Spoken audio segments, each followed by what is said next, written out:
국회조차도 조국조국으로 하루 종일 국민들 다 보고 있는데 니네 아들은 어땠니, 얘네 아들은 어땠네 그만하고 조국 대전을 뛰어넘어서 사회개혁을 향한 확실하게 결과를 내도록 싸우겠습니다.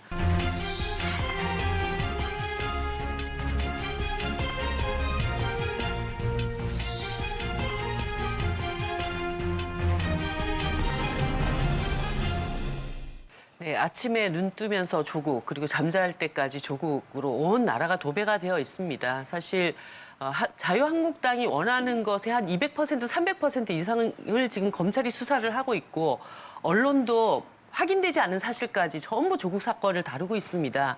이럴 때 국회까지 덩달아서 이렇게 해야 되는가? 불과 얼마 전까지만 해도 일본이 경제보복 조치 취해지고 난 다음에 나라 경제가 망할 것처럼 떠들었던 국회입니다. 그런데 지금 화이트리스트 배제 조치에 대한 우리의 대응 무엇이 지금 진행되고 있는지 우리 머릿속에서 싹 다 지워져 있습니다.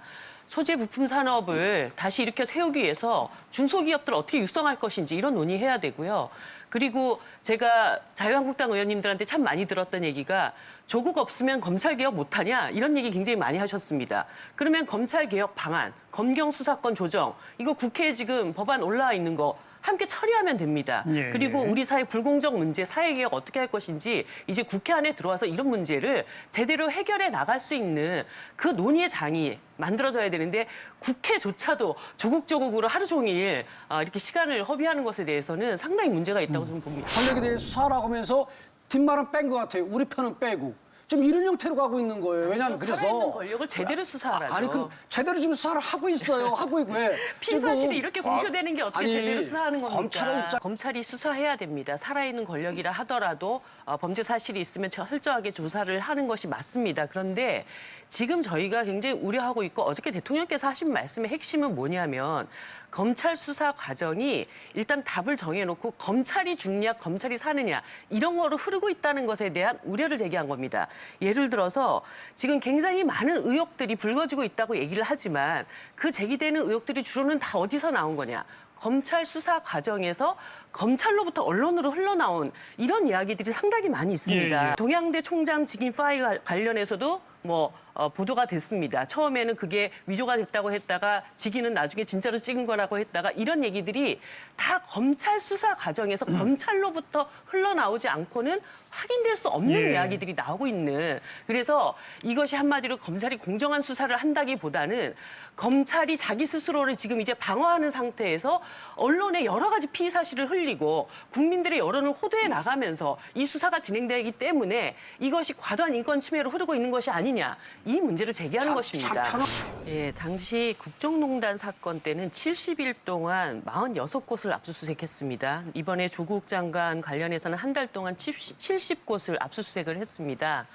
압수수색에 대한 압박을 가했다고 하는데 저는 사실 실질적인 압박을 가한 사례들은 이런 걸 들 수 있다고 봅니다. 권선동 의원이 강원랜드 사건으로 수사를 받고 보좌관이 수사를 받을 당시에 보좌관에게 소환 통보를 했더니 직접 전화를 걸어서 왜 나한테 보고도 하지 않고 소환했냐 이런 걸 질책했을 때 그리고 김학의 사건 당시에 청와대 민정수석 비서관이었던 곽상도 의원이 국립과학연구소에다가 결과를 나한테 미리 보여달라. 이렇게 요구를 했을 때 이런 거를 외압, 압박 수사라고 합니다. 당일날 압박 수사에 어떤 압박을 느꼈다고 한다면 실제로 중학생 일기장까지 걷어가고 중학생 당시에 일기장까지 걷어가고 고등학교 때 썼던 폴더폰까지 압수하고 이런 상황까지는 가지 않았을 거라고 봅니다. 물론 조국 장관이 전화를 바꿔줬다면 이것은 여러 가지로 사람들에게 오해 소지가 있으니 통화를 끊는 게 맞았죠. 하지만 그러한 미숙함이 탄핵 사유다. 이렇게,까지 가는 것은 너무나 과도하다고 생각합니다. 그렇게 따지면 그 앞에 있었던 그 수많은 외압들, 검찰 수사 과정에 이 정치 권력이 개입했던 예. 이 수많은 외압들 어떻게 해명하실 겁니까? 2016년도 12월에 이 오병우 민정수석이 이 세월호 사건과 관련해서 해양경찰청 압수수색하는 이 광주지검에 전화했어요. 그때 조국 민정수석이 뭐라 했냐? 그때 교수죠. 대법원 판례에 따르더라도 직권 남용죄가 유죄다. 그것도 이분들은 자기 직접적인 저 관계된 일도 아니죠. 직접적인 거 아니죠. 그게 왜 직접적으로 관계된 일이 아니 아닙니까? 부분적인 그런 뭐 직접적인 부분은 아닌데 이분은 본인의 그런 지금 이 수사를 위해서 지금 자기 집에 압수수색을 하는데 현직 장관이 전화를 거는 거예요. 이 부분을 어떻게 가볍게 아니 보십니까? 이 말씀만 드릴게요. 세월호 사건에 우병우 수석이 무슨 직접적인 관련자가 아닙니까? 그렇게 얘기하시면 안 됩니다. 그런 건. 다음 주에 어떻게 될 건지를 내다보려면 국정감사 증인 채택 얘기를 안 할 수가 없는데 네 분 뭐 상임위가 서로 좀 다르시긴 합니다만 지금 거의 대부분의 상임위에서 증인 채택 문제로 여야가 싸움하고 난항을 겪고 있지 않습니까? 사실 자유한국당이 이번 조국 대전에서 청년, 공정, 정의 이런 얘기 굉장히 많이 하셨고 또 지난번 대정부 질문 때 보니까 뭐 조국 장관의 이중성 이런 얘기를 하시더라고요.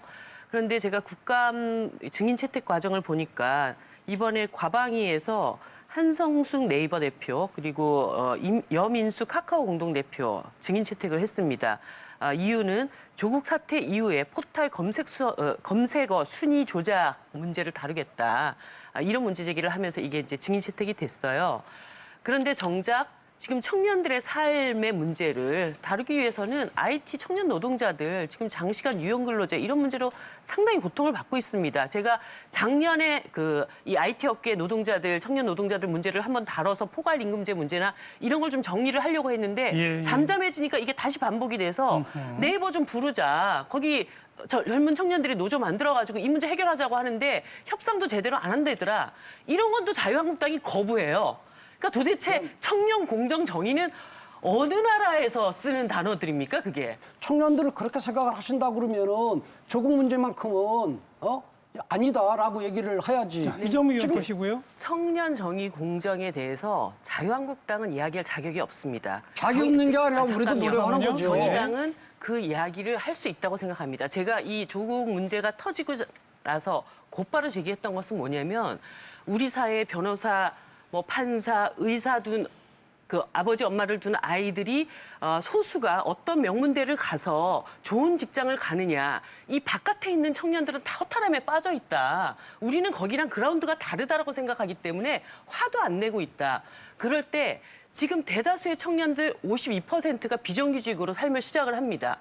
왜 이렇게 비정규직을 마음대로 양산하는 법은 하나도 뜯어고치지 않으면서 명문대 입시 경쟁에서의 공정성만 얘기하냐. 그래서 비정규직 사용사유 제한에 대해서 논의합시다. 그리고 엄마 아빠들한테 집 한 채씩 막 물려받는 아이들, 상속세 내는 청년들 전국에 2.2%밖에 안 됩니다.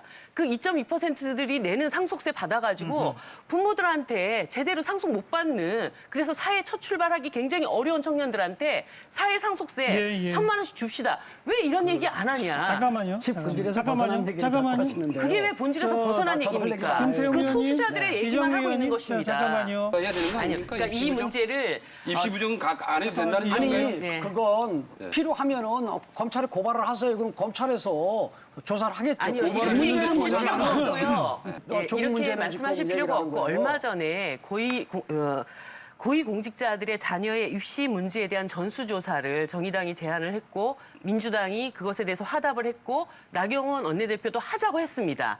그래서 그것에 대한 특별한 기관을 만들어서 국민들 다 보고 있는데 니네 아들은 어땠니, 얘네 아들은 어땠네 이렇게 그만하고 전수조사하면 됩니다. 다만 지금 조국 문제가 있으니까 조국 비판할 자격이 있겠냐 없겠냐 누구 한둘 뭐 나오게 되면 그걸 만들려고 하는 그런 물타기 하려고 하는 물타기라고 생각하지 마시고요. 지금 자유한국당이 제기하는 문제의 진정성을 보여주는 거라고 생각하시면 즉각적으로 이 조사기관 알겠습니다. 구성해서 시작할 수 있습니다. 네, 많은 분들이 정의당에게 이런 얘기도 하시고 저런 얘기도 하십니다. 검찰개혁이 중요합니다. 그리고 청년들의 이 불공정한 문제를 해결하는 것도 중요합니다. 검찰개혁 문제는 정의당이 이번에 이런 선택을 한 만큼 확실하게 결과를 내도록 싸우겠습니다. 그리고 청년들이 제기하고 있는 불공정 문제, 청년들의 삶을 해결해 나갈 수 있는 여러 가지 입법안들 정의당이 잘 준비하고 있습니다. 청년 사회 상속제, 청년들의 비정규직 문제 해결, 그리고 공정한 입시 제도 이런 정책적인 내용으로 또 보답 드리겠습니다. 이 조국 대전으로 시작된 상황이 지금은 검찰 개혁 대전으로 변화하고 있다고 생각을 합니다. 검찰이 지금 이 상황을 굉장히 엄중하게 잘 직시해야 된다고 봅니다. 한번 칼을 빼들었으니까 내가 끝을 보겠다. 검찰이 지금 이런 식으로 덤비면서 일 진행되는 것에 대해서 저는 그 끝에 어떤 일이 벌어질지 굉장히 많은 걱정을 하고 있습니다. 오히려 지금의 이런 검찰의 수사 행태가 검찰 개혁이 더 필요하다. 이래서 진짜 검찰이 개혁돼야 되는구나라고 국민들이 더 심각하게 예, 느끼게 예. 됐다는 거. 이것을 검찰이 잘 판단해 주시기 바라고 사실 제가 검경 수사권 조정만큼이나 중요한 게 이 특수부 문제를 잘 깊이 있게 다뤘어야 됐다고 보는데 당시 조국 민정수석 당시에 이 특수부 문제에 대해서 제대로 방향을 내놓지 못했던 건 굉장히 좀 예. 안타깝게 생각을 합니다. 예. 그리고 국회에서는 이제 이 조국 대전을 뛰어넘어서 사회 개혁을 향한 그 모든 일이 있으면 그 일에 대한 교훈을 찾아야 되지 않습니까? 서로 공방만 하다가 너 죽고 나 죽자 하는 식으로 가서는 안 되고 이번 일을 통해서 우리 사회에 남긴 교훈점이 뭐냐? 가장 중요한 것은 그야말로 우리 청년들에게 이 사회가 지금 무슨 일을 저지르고 있는가? 알겠어요. 이것에 대한 예. 성찰부터 시작해 보자라고 하는 말씀을 드립니다.